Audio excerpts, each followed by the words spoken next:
Have you ever paid a steep price to enter a place where you knew you belonged, only to feel every pair of eyes telling you that you shouldn't be there? It's not the kind of noise you can record. It's a harsher silent stares that are half shock, half disdain, whispers from the row behind, sharp as needles, the feeling that you're being measured, not by your money or your merit, but by your skin color and the clothes you're wearing. Zuri Thompson knows that feeling. For 8 years, she sat in seat 2A not as a privilege, but as a habit, the habit of someone who pays her way and more than earns her place. But that morning, on a flight from New York to Chicago, that seat became a battlefield. A blonde woman in a pristine cream suit placed her Hermes bag on the seat and said in a voice that dripped with sugared venom, "People like you don't sit here." On the surface, it sounded like a polite reminder, but everyone who heard it knew it was a sentence. But what if, this time, Zuri's silence wasn't submission? What if it was strategy? What if this story doesn't end with her giving up the seat, but begins at the moment she smiled and said, "We'll see"? What if the sting of being underestimated became a living lesson for the entire first-class cabin that sometimes real power doesn't make noise, but shakes the whole system quietly? What no one on that flight knew was that the woman being told she didn't belong actually owned half of the airline they were sitting on. This isn't just a story about a seat. It's a story about dignity, about how a black woman used silence to rewrite the rules. Drop a comment if you've ever witnessed a moment like this, and don't forget to subscribe and hit the bell, because what happens next, you won't want to miss. And that's how it began, on what seemed like an ordinary flight, where one smile was enough to turn an entire first-class cabin upside down. Zuri Thompson walked into first class like someone stepping into a room she'd belonged to for years. She wasn't dressed to shout her status, just a plain black blazer draped casually over her arm, a well-worn leather bag whose handles bore the marks of travel, and practical flats made for someone who moved often and quickly. No shimmering logos, no cuts designed to draw stares. And yet, her very simplicity made some people glance longer not out of admiration, but to assess. First class on a morning flight always carried a certain atmosphere, not loud like a coach, not silent like a boardroom, more like a quiet party where people wore expensive armor and whispered business deals as if the world waited on their decisions. Champagne already poured into thin crystal flutes, the soft clink of silverware, and, above all, the stares, those cold, flashing lights of people deciding another's worth with a single glance. Zuri felt those looks slide over her like tiny knives, not because she wasn't used to them, but because, after 45 years of living and 8 years of flying the same route in this same seat, 2A, she knew exactly what hid behind them, surprise tinged with challenge, curiosity laced with disdain, and all the unspoken calculations about her, the black woman in simple clothes who had dared to appear here. They didn't know Zuri had played this game for years. The game where just stepping into a luxurious space turned her into an anomaly to be dissected. They looked at her as if running equations. What does she do?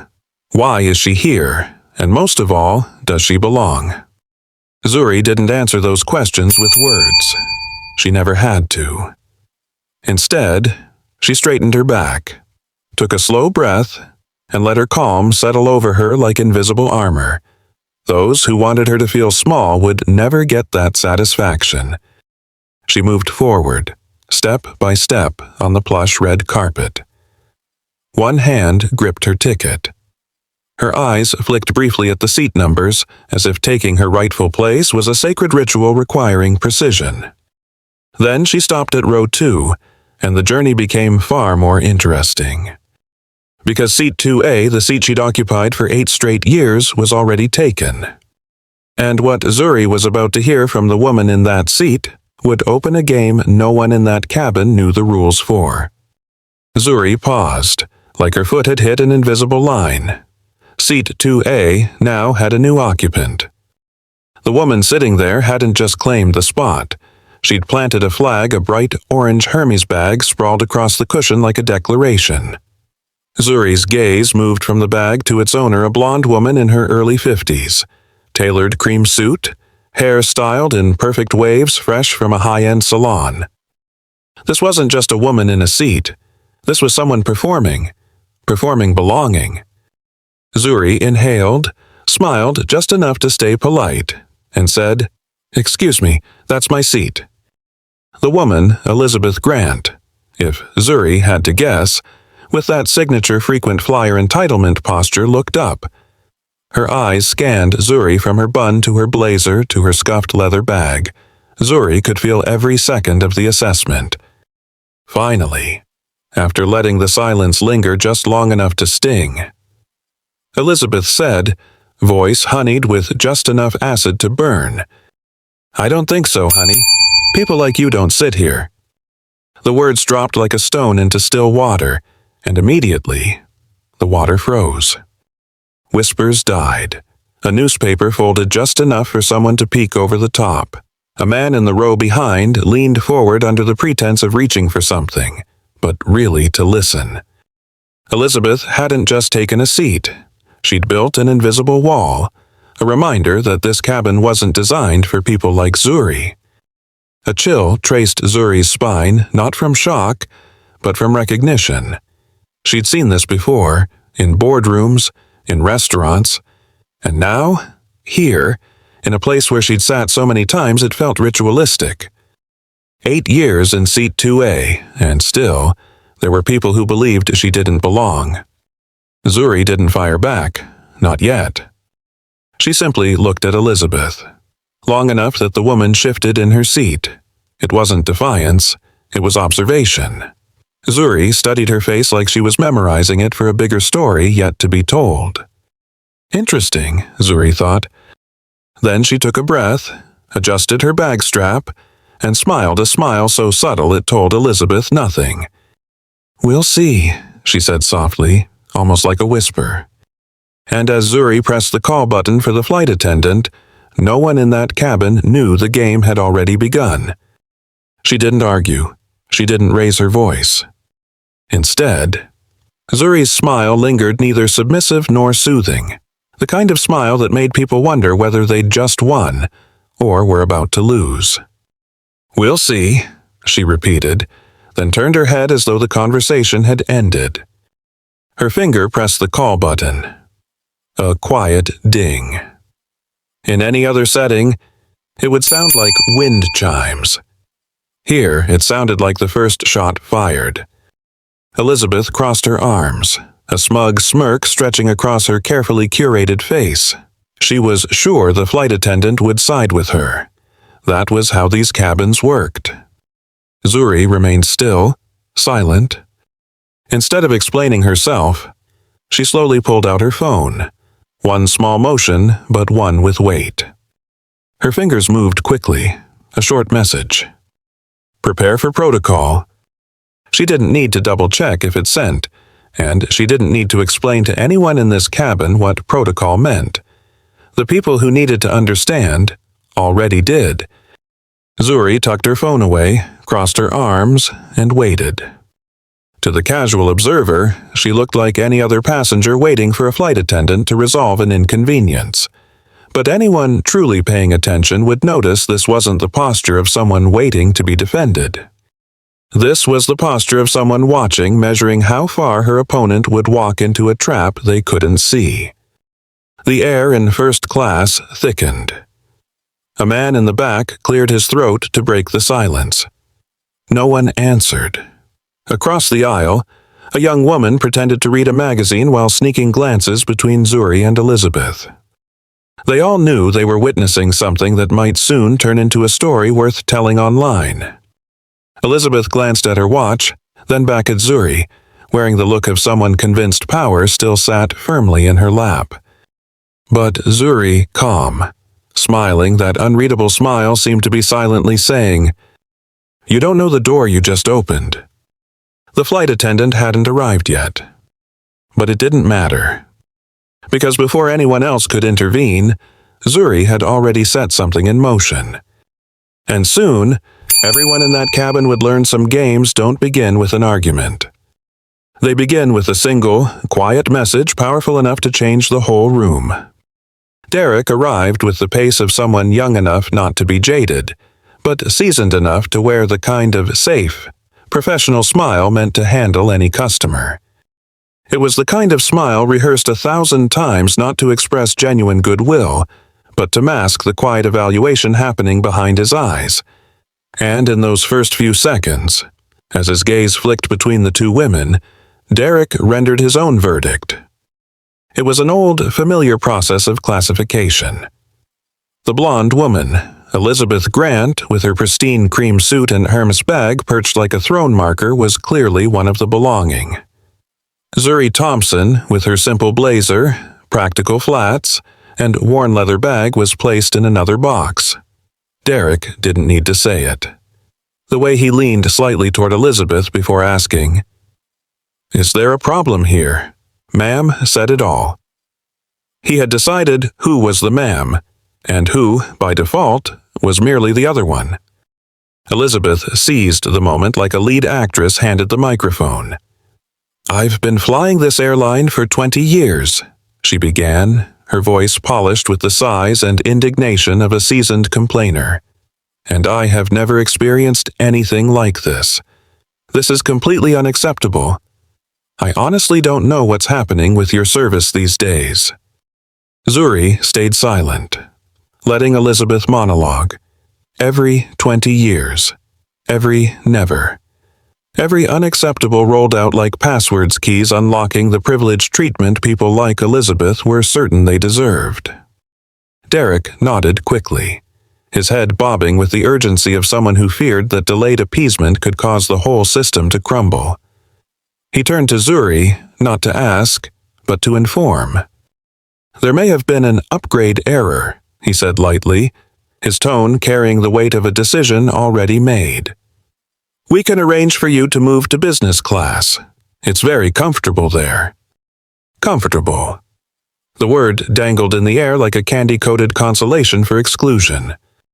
Zuri looked at Derek. The smile stayed on her lips, but her eyes darkened. "Comfortable," she repeated, as if tasting the word to see if it was what people thought it was. Elizabeth jumped in, delivering the final blow. "Business class is actually quite nice. And, of course, standards must be maintained. Right?" Standards. Another word tossed out like a ticket to a club that Zuri was meant to know she didn't belong in. Zuri tilted her head, as if considering the word, standards. Who sets them, and who are they meant to exclude? The cabin waited for her to comply, but instead of nodding, Zuri prepared to say something that would stop every eye in first class mid-blink. Derek cleared his throat, eager to end this before it spiraled. "There may have been an upgrade error," he repeated, this time more like a notice than an explanation. "I'll arrange for you to move to business class. It's very comfortable." Comfortable. The word hung there like a thin veil draped over a sharp blade. Zuri stared at him, silent long enough for Derek to feel his polished smile start to tremble. "Comfortable," she echoed again, her voice even, emotionless, but carrying something that made him stop mid-breath. "Yes," he stammered. "We just want to—" "No." Zuri cut him off. She didn't raise her voice. She didn't need to. One word, sharp as a blade, severed the conversation. "I paid for this seat. I will sit in this seat." First class held its breath. A few passengers pretended not to notice but leaned in just a little. A man in the row behind stopped scrolling his phone, placing it face down like he wanted his full attention on this unfolding play. Elizabeth jumped back in, her voice dripping with the faux civility of someone trying to restore order. "Business class is actually very nice," she said, her tone blending pity and superiority. "Standards must be maintained. You know, standards." The word fell from Elizabeth's mouth like a sentence, not codified in any rulebook, but existing as invisible pillars who belongs where, who has the right to sit where, and who must know their place when told to leave. Zuri tilted her head, a faint glimmer in her eyes. She almost laughed at how Elizabeth had wrapped her disdain in such elegant language.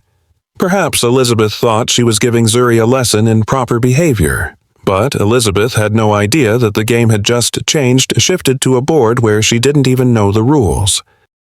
Derek stood there, waiting for Zuri to surrender so he could return to the galley and close the file on this before it became a situation. But Zuri didn't move. "Interesting," she said, softly enough that Derek had to hold his breath to hear her. Something in the way she stood, in the way she looked, made both Derek and Elizabeth feel like they had lost control of this interaction.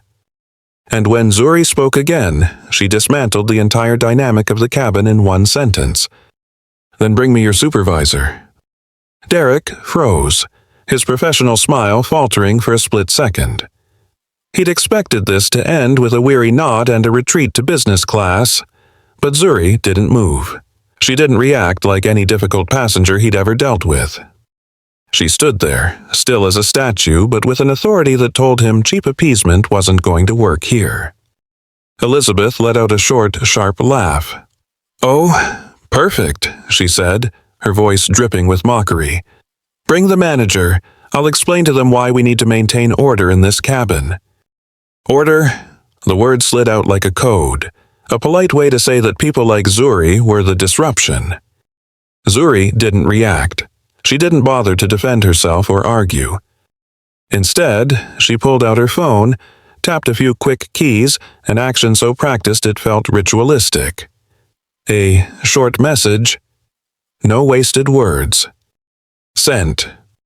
Around her, the air shifted. A man in row 4 leaned forward, raising his phone slightly camera pointed at Zuri and Elizabeth. Across the aisle, a young woman lowered her head, but not her phone, its camera flashing for just a moment. People were recording. Someone whispered, "What is she doing?"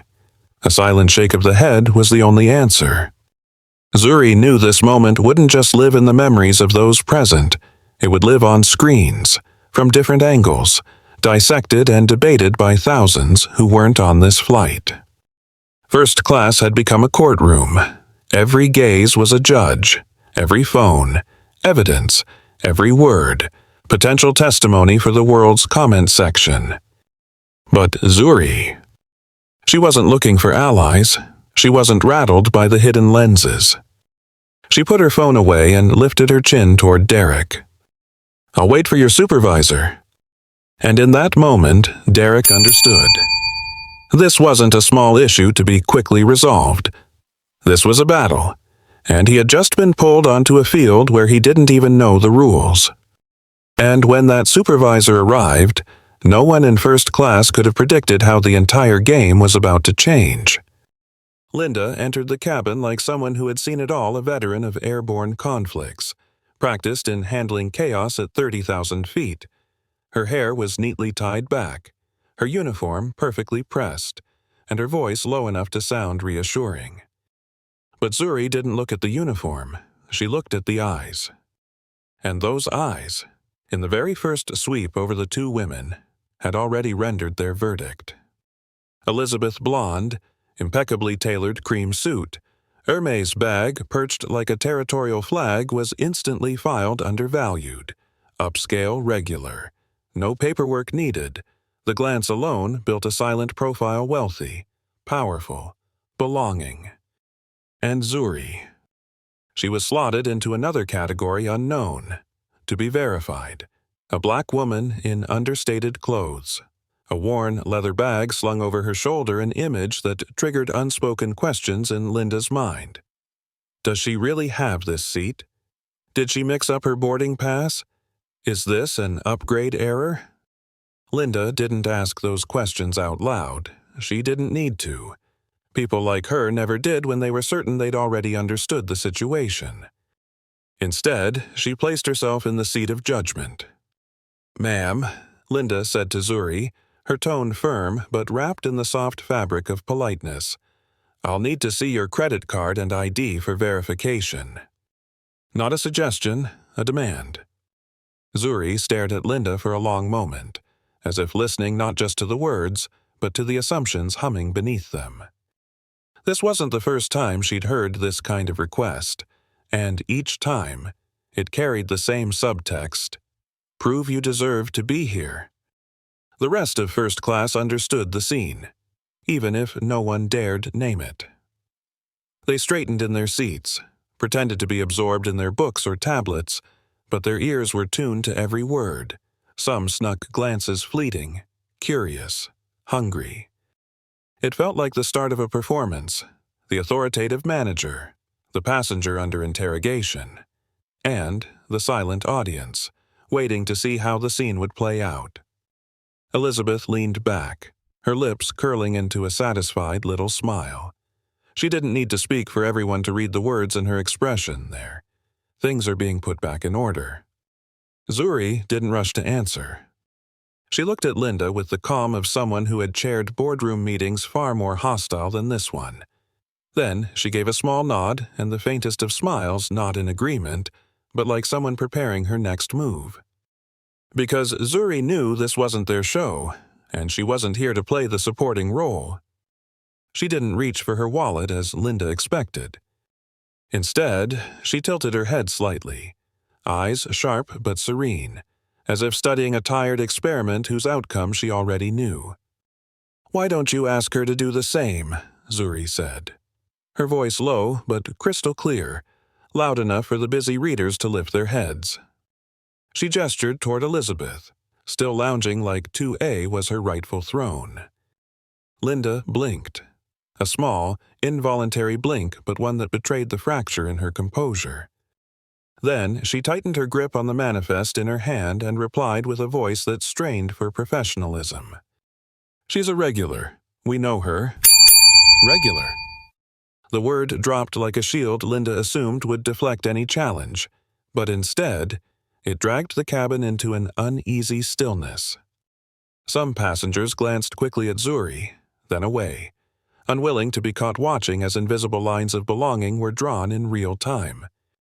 Zuri smiled, not the polite kind meant to diffuse tension, but a cold, precise smile, a blade honed to cut. "And you think I'm not?" Linda stiffened. That question didn't just expose the gap in her logic. It ripped open the whole framework beneath it, that familiarity was only extended to faces and outfits that matched the unspoken template of who belonged. Elizabeth laughed a short, incredulous sound, like she couldn't believe Zuri would put herself on equal footing. "Oh, please," she said, voice dripping with derision. "We can all see who belongs here. It's obvious." Zuri turned to look at her, her expression so calm it bordered on disrespectful. "We can all see," she repeated, her voice soft but carrying across the cabin. A harmless-sounding phrase in anyone else's mouth but in Zuri's. It gutted the entire charade, this idea that a glance could define a person, their worth, and their place. Linda recovered, clinging to the safety of procedure. "I'm just following protocol, ma'am," she said, though the words no longer had the same confident ring. "Protocol," Zuri said slowly, tasting the word like it was something she might spit out. Funny how it always seems to point at one person and never at the other. A man in the aisle seat shifted uncomfortably. Maybe because of the tension, or maybe because this exchange was cracking open truths everyone here knew, but preferred to leave buried. Zuri sat down not to surrender, but to settle in, like someone who planned to stay exactly where she was. And when she leaned forward, ready to speak again, First Class still didn't know that the roles in this play were about to flip entirely. She didn't speak. Instead, she reached into her worn leather bag, pulling out her phone with unhurried precision. The gesture was so mundane it couldn't be called defiance, but it made Linda instinctively tense, as though she sensed that whatever was coming next was bigger than the cabin's carefully curated order. Zuri's fingers moved quickly. A short message appeared on the screen. "Initiate Protocol 7. No emotion, no context, no wasted words." If anyone had managed to peek, they wouldn't have understood. But the mystery of it made the air in the cabin hum with a new, unfamiliar tension. Elizabeth glanced over and gave a brittle laugh. "Oh, how cute," she said. "Calling for backup. Maybe your friend can help you find another seat." She thought she'd landed a clean insult. But Zuri's disinterested look made the words fall flat dead before they even reached her. Linda stayed rooted, trying to project control, but her eyes flicked toward the phone, as though she instinctively knew that whatever Zuri had just done might undo the fragile order she was clinging to. In row 3, a man in a suit muttered, loud enough for those nearby, "This is ridiculous. We pay to avoid scenes like this." He didn't look at anyone as he spoke, but heads around him nodded in quiet agreement. Zuri heard him. But she didn't turn.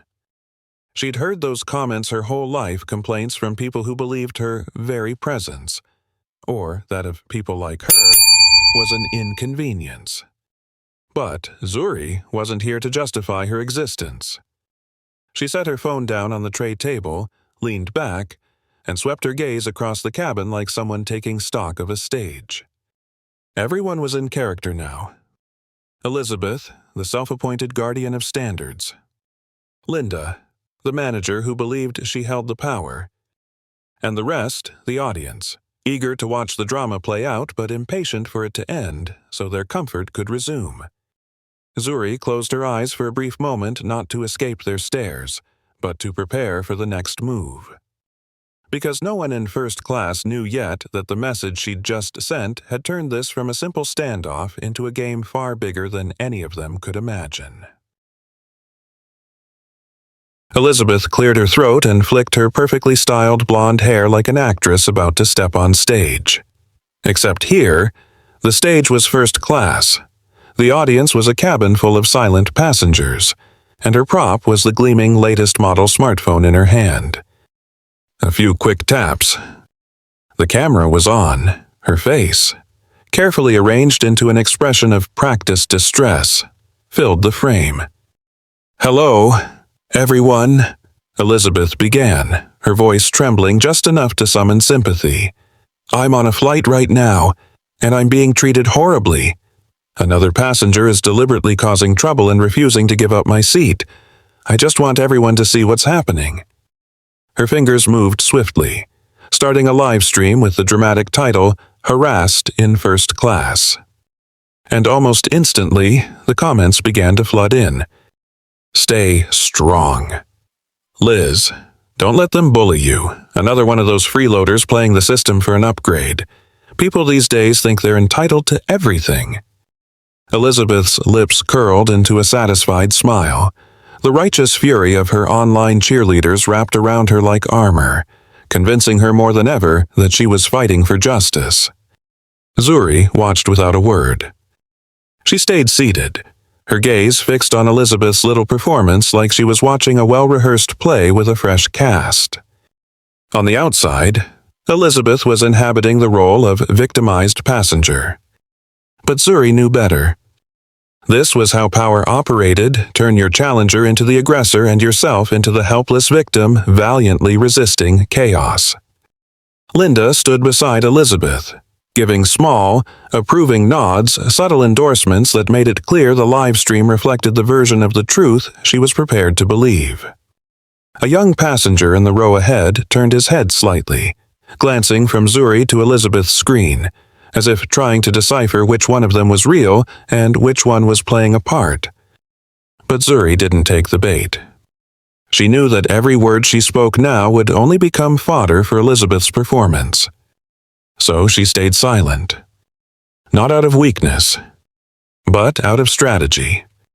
Because silence, wielded correctly, could be louder than any defense. And Elizabeth, too wrapped up in her own stream of online validation, didn't realize that Zuri's quiet was the very thing that would collapse her little act faster than she could imagine. Zuri didn't respond. Instead of arguing, she calmly picked up her phone, opened a recording app, and tapped one button. The phone sat quietly on the tray table, its screen glowing a silent witness capturing every word. Then she opened another app, jotting down brief notes like she was drafting minutes from a meeting, keywords, timestamps, everything neatly organized. Finally, she sent a short email. On Flight 2307, passenger incident. Prepare to receive details. Legal protocol initiated. No one on the plane knew who the email went to, but anyone observant could sense the difference between Elizabeth's flustered theater and Zuri's calculated, unshakable composure.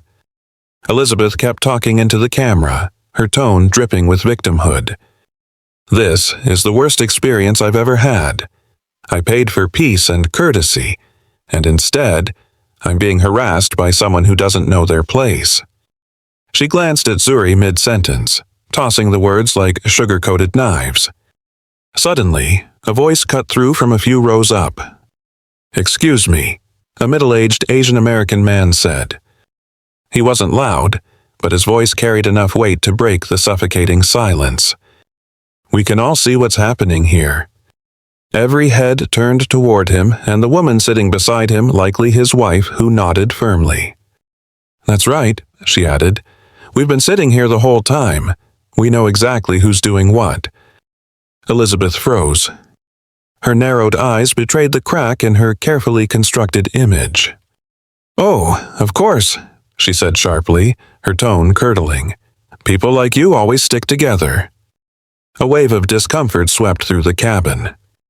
Some passengers stiffened at her words, "people like you." A phrase that sounded casual but landed like a slap. The man clenched his fist on the armrest but kept his voice steady. "People like us are the ones who don't stay silent when we see wrong being done." Elizabeth's face flushed red, but she couldn't conjure a comeback. No one else in the cabin spoke up in her defense. And that silence, the silence that once shielded her, was no longer hers. Zuri took in the scene, her gaze settling briefly on the couple who'd spoken up. A subtle nod, almost imperceptible, passed from her to them. A silent thank you. But Elizabeth, backed into a corner, wasn't done yet. And what she said next would ignite first class like gasoline on a spark. Zuri finished typing her last few notes, closed her phone, and lifted her head. The silence she had maintained all this time shattered with one clear, decisive statement. "I want to speak to the captain." The entire cabin seemed to pause. Derek, still standing in the aisle, stiffened, glancing nervously at Linda as if the request had leapt far beyond his pay grade. Linda blinked, her lips pressing into a thin line before she responded with practiced caution. "Ma'am, I don't think that's necessary. We can resolve this right here." But Zuri wasn't looking at Linda. Her gaze stayed forward, steady and unyielding, as if addressing something far larger than this cramped luxury cabin. "I want to speak to the captain," she repeated, no longer a request, but a polite command. Elizabeth laughed, a sharp, cutting sound that turned a few heads. "Oh, fabulous," she sneered. "Let's get the captain involved. I'm sure he'll remind you that first class isn't the place for theatrics." Her voice dripped with smugness, as though summoning the captain would finally cement her dominance in this little war for 2A. She placed the Hermie bag primly on her lap, folded her arms, and prepared to deliver her truth to someone with actual authority. A low hum of murmurs rippled through the cabin. The man in row 3 shook his head and muttered to his seatmate, "This is getting ridiculous. We're going to be stuck here all day." A woman across the aisle discreetly angled her phone for another recording, her eyes glittering like she'd stumbled into an episode of high-stakes reality TV. Zuri didn't flinch. Her posture remained perfectly still, but her eyes sharpened no longer the detached observer, but a strategist poised for her next move. Like a chess player watching her opponent walk straight into a trap. Linda exhaled heavily, then pressed the button on her intercom. "I need the captain in first class," she said into the receiver. "We've got a situation." Her voice carried the weary tone of someone who knew this day was only going to get longer. Elizabeth smirked, straightening her posture and smoothing her skirt, ready to deliver her performance for the real authority. Zuri simply folded her hands on the tray table and fixed her gaze on the cabin door, where she knew the next player in this game was about to walk in.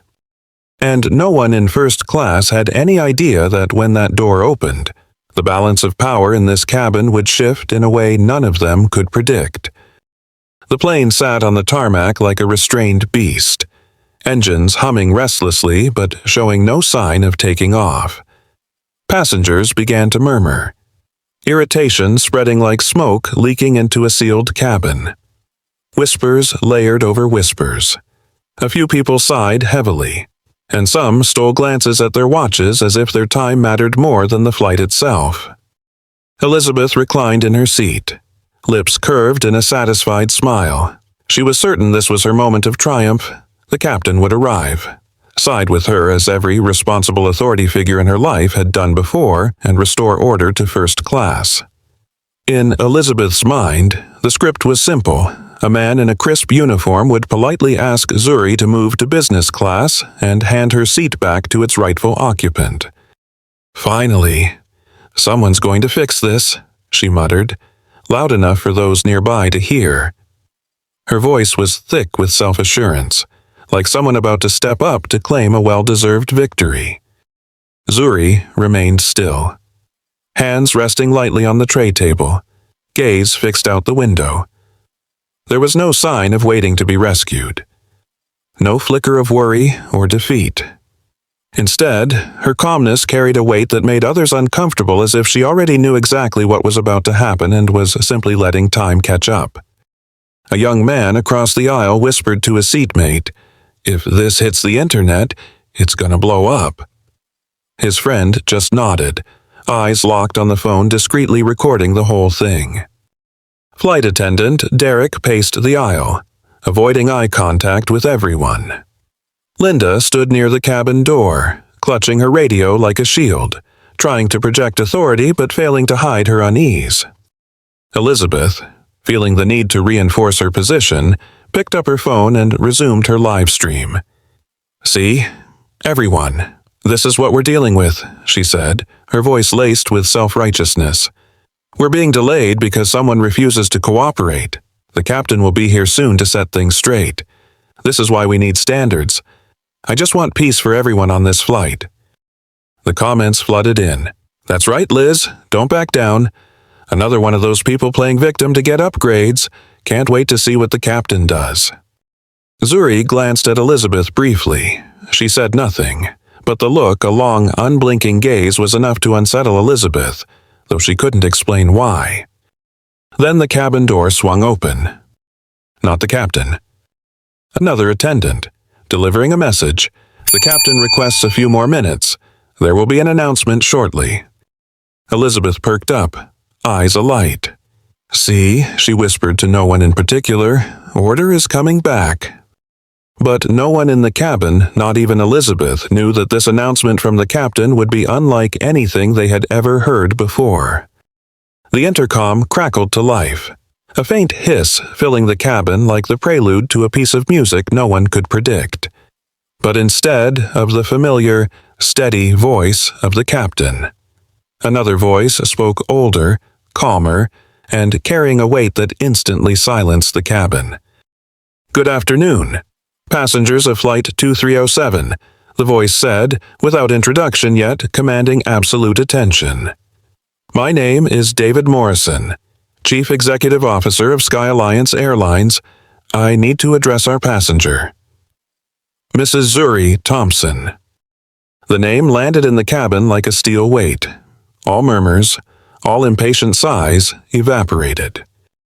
"Mrs. Thompson," Morrison continued, unhurried, each word deliberate, "is not just one of our loyal customers.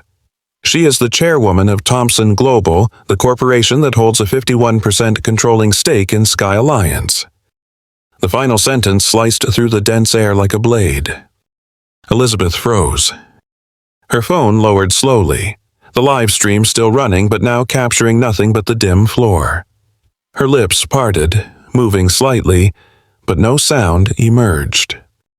The man in the back, the one who'd earlier grumbled about paying to avoid this kind of drama, sat bolt upright, as though witnessing an earthquake shift beneath his feet. "Mrs. Thompson," Morrison's voice pressed on, steady as a gavel, "helped craft the very customer service policies and standards you are all benefiting from today. Any act of disrespect toward her directly undermines the values our airline stands for. I apologize deeply for the experience she has endured on this flight." The cabin's reality inverted. The Asian American couple who had spoken up earlier exchanged a brief look before sharing a quiet, knowing smile. Linda, still holding her radio by the door, now looked less like a manager maintaining order and more like a defendant awaiting judgment. Zuri remained motionless, still gazing out the window as though none of this concerned her. Yet her stillness carried a gravity that dared anyone to speak.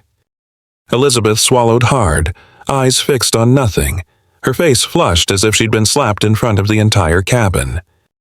Silence stretched long. No one dared speak. Phones lowered. The once prying eyes that had scrutinized Zuri now averted, as though even looking at her was an admission of their own prejudice. But Morrison wasn't finished.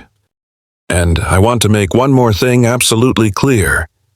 His voice deepened, every word pounding like a gavel. "Any Sky Alliance employee found engaging in discriminatory conduct will be terminated immediately, no exceptions." The statement hit like a brick wall. Linda swallowed audibly, her knuckles whitening around the radio. She'd thought she was just managing a difficult situation. Now she understood every small decision, who was asked for ID, who was labeled a valued regular, had become evidence against her. Elizabeth's nails dug into the leather armrest, her hand trembling. She didn't dare glance around, knowing full well the very eyes that had once cheered her on were now dissecting her humiliation. "We will also launch a full investigation into this incident," Morrison continued, leaving no room for rebuttal. "And any passenger who participated in harassment will be placed on our no-fly list." A faint gasp came from somewhere in the cabin. Perhaps one of the nodding bystanders from earlier suddenly realizing that silent complicity could come at a steep cost. Zuri didn't move, didn't gloat, didn't so much as blink differently. True power never needed theatrics. The Asian American couple near the aisle exchanged another subtle nod. They'd seen this before, people so certain of their standards suddenly crumbling when they learned they weren't the ones writing the rules. Elizabeth opened her mouth, perhaps to defend herself, but no sound emerged. She had never experienced this, an entire cabin silent, not to hear her, but to witness her undoing. Morrison's voice rang out one final time. "We deeply apologize to Mrs. Thompson and to any passenger who had to witness this disgraceful incident. Sky Alliance will not tolerate actions that violate the values we represent." Then silence. Total, suffocating silence. Only the soft hum of the air system remained, and the heavy, unspoken shame settling over those who thought they knew the rules of this space. Zuri inhaled slowly, exhaled even slower, eyes still on the sky outside, as though this detour was nothing more than a bump on a much longer journey. But the cabin had no idea Zuri Thompson was far from finished. Her next move would reshape not only the atmosphere on this flight, but the trajectories of those who once believed they stood on the right side. Linda's radio buzzed with the urgency of a call that couldn't wait. She stepped toward the back of the cabin, but there was no escaping the stares that clung to her. The voice on the other end came through clearly enough for the nearest passengers to hear. "You're terminated, effective immediately. The decision takes effect on this flight." Linda froze. Her shoulders sagged as though the last support beam had been yanked out from under her. She had handled difficult passengers, weathered the anger of VIPs, but she had never imagined hearing her own sentence while still in uniform on the very plane she was supposed to command. No one in the cabin spoke, but everyone was watching. Linda nodded silently, unpinned her name badge, and slipped it into her uniform pocket like a final ritual of someone stripped of authority. As she walked down the aisle, no one stopped her. No one saw her off. Only the dull thud of her heels against the carpet remained, each step marking the cost of decisions that once seemed harmless. In seat 2B, Elizabeth clutched her phone, scrolling through a flood of notifications. A call came through. She answered, and just a few clipped sentences were enough to drain the color from her face. "You're suspended," the voice said, "until this scandal is resolved." Elizabeth tried to steady her voice, offering, "This is just a misunderstanding," but the words fell like excuses into a void. She ended the call, placed the phone shakily on her tray, and stared at the blank space ahead of her. The reputation she'd once treated as armor had turned into an anchor, dragging her down faster than she could fight. Those who had once silently cheered her on now avoided her gaze. The Asian-American couple in the row ahead still sat tall, their posture quietly declaring, "We told you. We saw Ajia exactly what happened here." Zuri remained still. No triumphant gestures, no smugness. She observed it all as if everything that had just unfolded was nothing more than the natural progression of a game she'd already mapped out. Her silence no longer felt defensive. It was declarative she didn't need to act further. The truth had already done its job. The cabin was hushed, the air thick and brittle, as though everyone had suddenly realized how quickly power can collapse when it's built on arrogance and prejudice. But what came next wouldn't stop at firings or suspensions because Zuri had one more move to make. And it would make everyone in that cabin understand this wasn't just a lesson, it was a reckoning. Elizabeth bent over her phone, fingers moving frantically. She opened her social media app, found the live stream, and hit delete. A prompt popped up. "Are you sure you want to delete this video?" She tapped yes without hesitation. But before she could exhale, another notification appeared. "Your video is being widely shared. Content cannot be removed from copies saved by other users." Elizabeth blinked, tried again, closed the app, reopened it, deleted it once more. Each attempt met with the same merciless message, a nightmare on repeat. Her phone buzzed relentlessly, comments, shares, messages from unknown numbers. Her name, in a twist of cruel irony, was now trending. A young passenger behind her stifled a laugh at her frantic fumbling. The suppressed chuckle was quiet, but not quiet enough. Elizabeth heard it, and her skin crawled. The live stream she'd imagined would paint her as a victim had become a weapon against her, a living meme, a caricature of her own downfall before the plane had even touched down. Zuri, meanwhile, had her own phone call. Calmly, she held the phone to her ear. "Yes," she said evenly. "I heard the CEO's announcement." A pause.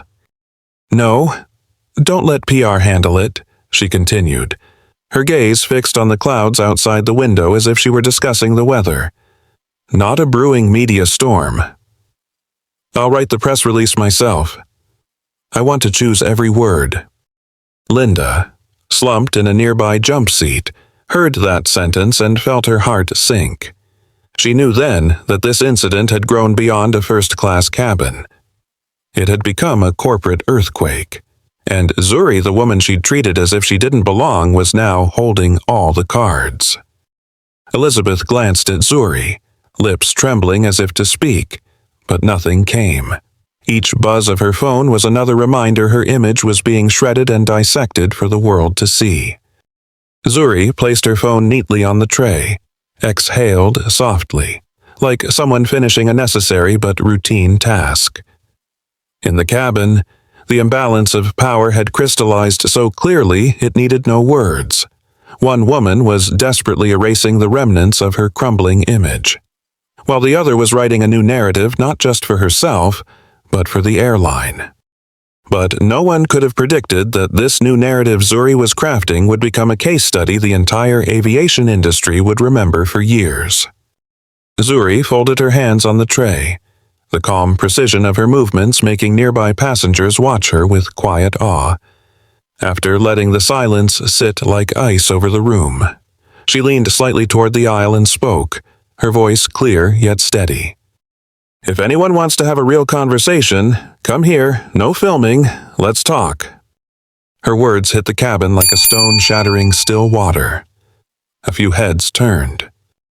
The Asian American couple, the ones who had defended Zuri when everyone else stayed silent, shared a look, then unbuckled their seatbelts and moved toward her.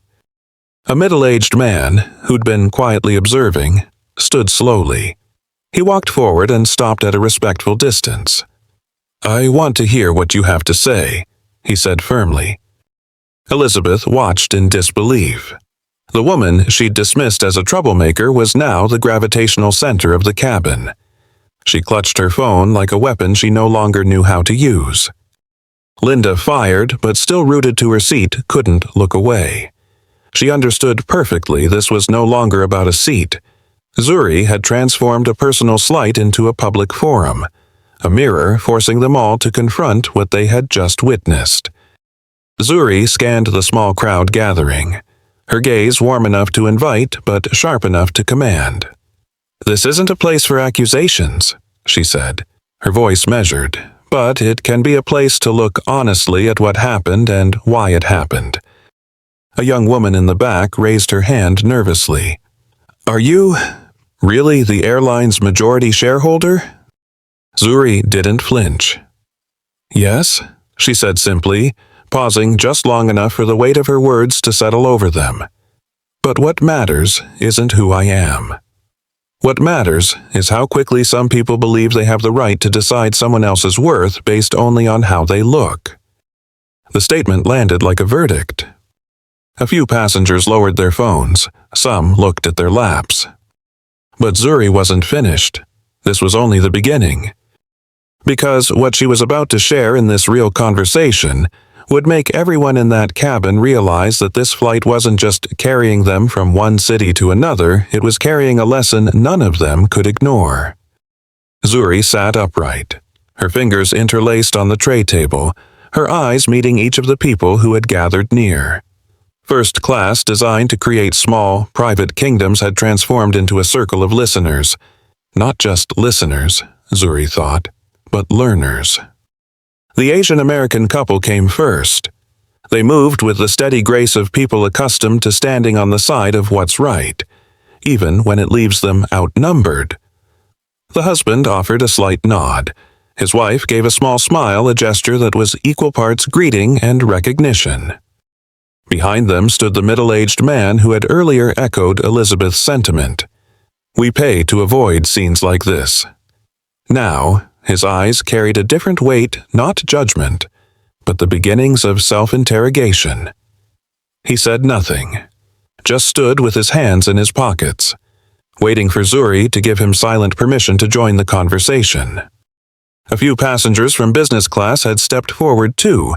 They didn't have first-class seats, but they seemed to understand this moment was bigger than cabin class. Elizabeth stayed rooted in her seat, her Hermes bag perched on her lap like a tattered shield. She watched the crowd gathering around Zuri, her face tight as though each step closer they took stripped another layer of her authority.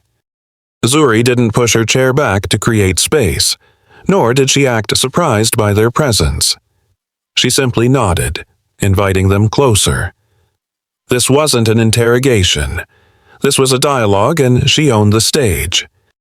Silence hung for a few seconds, broken only by the faint hum of the air conditioner and the murmurs of passengers who still hadn't left their seats. Then Zuri spoke, her voice low but clear enough to reach the furthest corners of the cabin. "We can't pretend what happened here was small," she said, "because it wasn't." Her gaze swept over the circle around her. "And I need you to understand this was never about a seat. It has never been about a seat." The Asian American couple nodded subtly. The middle-aged man dropped his eyes, unable to hold her gaze. But Zuri wasn't finished, and what she said next would strip away any illusion that this incident was isolated. She took a deep breath. "My mother used to clean airplanes," she said, her tone measured but weighted with lived experience. She worked the overnight shift, quietly cleaning cabins like this one long after everyone else had gone home. And she used to tell me, you can study hard, you can work harder, but there will always be rooms, always be seats, where they'll try to make you feel like you don't belong. She paused, letting the words settle into the carpet, into the minds of those standing before her. Today, I sit here not just because I can afford this seat, but because I believe that being here matters. Representation matters. But, she added, her voice sharpening, it only means something if we change the system. Otherwise, we're just temporary guests, and the rules will always belong to someone else. The middle-aged man exhaled audibly, the sound heavy with something like regret. A young woman from business class raised her hand slightly, her voice trembling. So, what do we do when we see something like this happening?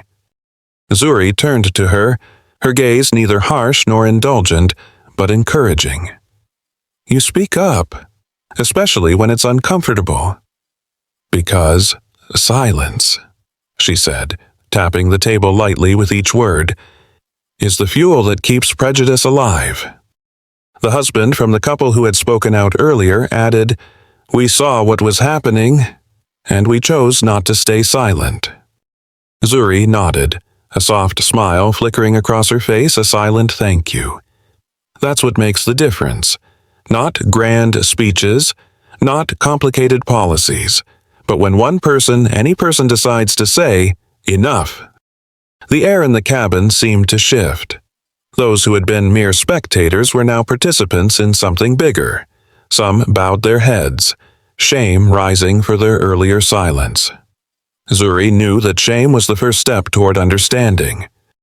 She looked around, her gaze sweeping over the still-seated passengers, inviting them in. This isn't just my story, she said. It's ours, the story of how much we're willing to let happen right in front of us without saying a word. And before the cabin could exhale, Zuri delivered her final reminder, a question disguised as a warning, one that would stay with them long after the flight. The seatbelt sign lit up, pulling everyone back to the reality that the flight would soon end. The pilot's voice came over the intercom, announcing their descent, but first class remained wrapped in the silence of Zuri's words. Psychologically, no one had returned to their seats. They were still in her circle. Zuri buckled her belt, but her eyes didn't leave Elizabeth. From beginning to end, Elizabeth hadn't moved.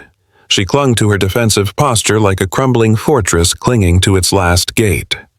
Her Hermes bag no longer looked like a status symbol, it looked like a weak barrier between her and the truth. Zuri tilted her head slightly, her voice low but clear enough for nearby passengers to hear. There's one more thing you need to hear. Elizabeth turned, her eyes a mix of defiance and dread. The live stream voice that had begged for social media sympathy was gone. All that remained was the strained silence of someone unsure whether to be angry or ashamed. You might think this was just an incident, Zuri continued, calm as ever, that it will blow over, but you're wrong. This was never just between you and me. It never was. Elizabeth shifted, but Zuri didn't give her space to interject. The way you looked at me, the way you said, people like you don't sit here. That wasn't just personal bias. That was a system, and today you exposed it in front of everyone. And now, even those who stayed silent had to hear it. The Asian American couple exchanged a knowing glance. The middle-aged man turned his head away, shame coloring his face. Zuri inhaled slowly, exhaled just as deliberately. Silence doesn't absolve anyone, she said, this time addressing the entire cabin. It only makes us part of the problem. Elizabeth swallowed hard.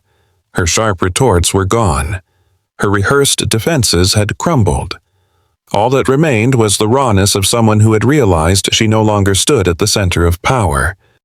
Zuri leaned back, closed her eyes briefly as if concluding an important meeting. Then, with one last quiet slice through the air, she added, "And for everyone listening, this ends here.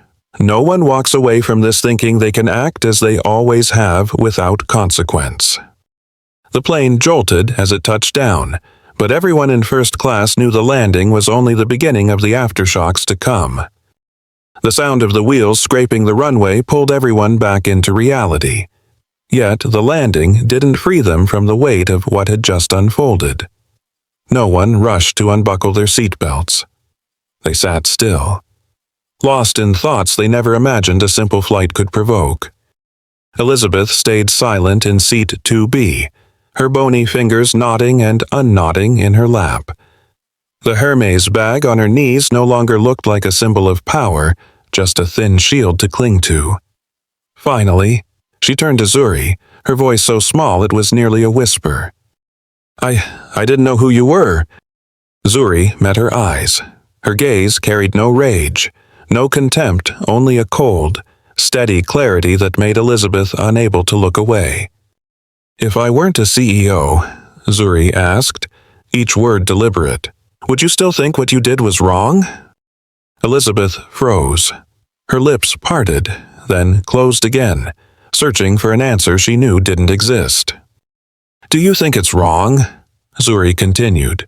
"Because it is wrong, or because now it's costing you something." A faint grunt came from a seat behind them. A passenger, perhaps one who had stayed silent while Elizabeth spoke loudly, bowed their head. Everyone understood Zuri wasn't just speaking to Elizabeth. Her words were for the entire cabin, for anyone who thought silence was a safe escape. Elizabeth said nothing. Her face flushed not with anger, but shame. Perhaps for the first time in her life, she faced a question that money, reputation, and powerful friends couldn't help her evade. Zuri didn't wait for an answer. She turned toward the window, her voice calm but cutting through the air. "That's the real issue.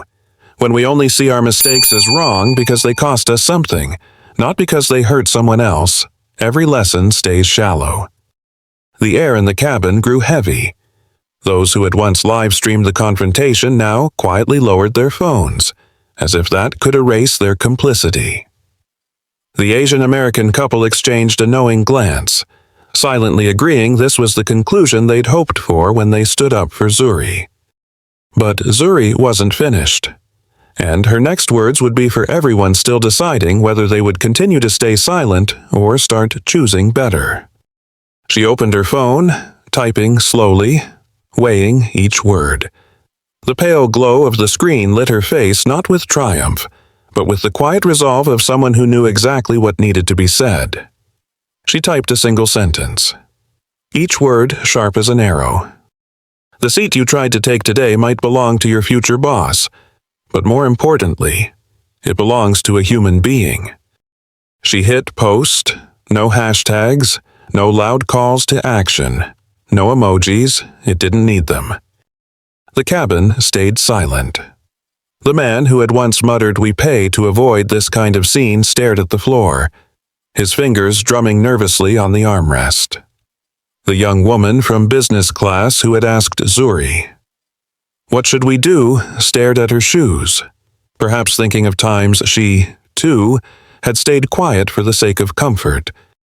Elizabeth didn't move. She wasn't angry now, nor was she performing as the victim for a live stream. Her eyes were fixed on the empty space ahead, as if watching her own reflection scattered across thousands of screens she couldn't erase.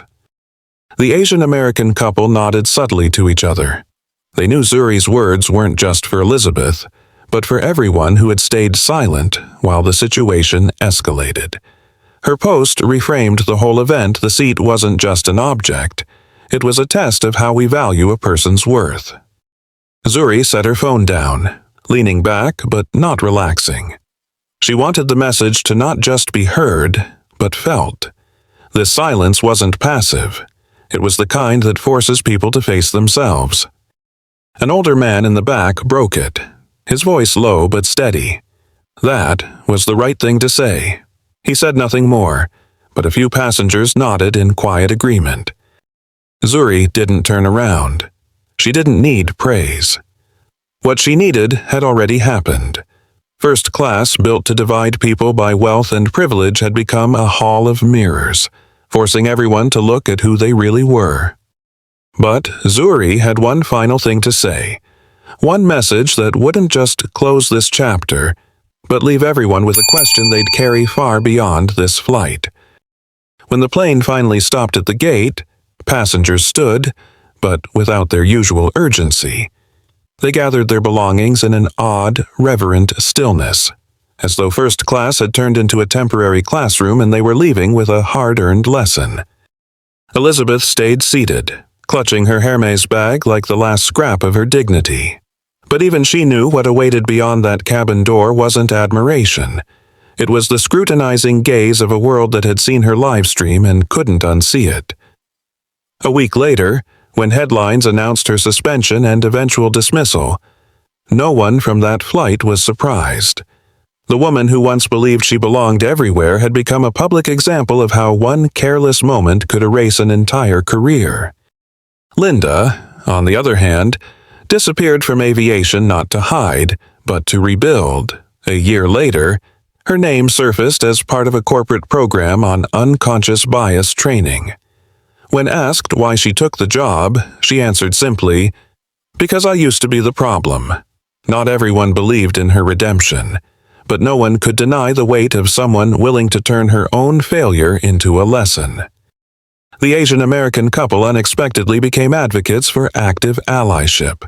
They told their story at conferences about why speaking up matters. "We didn't think we were doing anything heroic," the husband said at one event, "but silence has never made the world better." And Zuri, she went back to work as if nothing happened. But to many, that single sentence she posted that a seat belongs to a human before it belongs to a title became a guiding principle.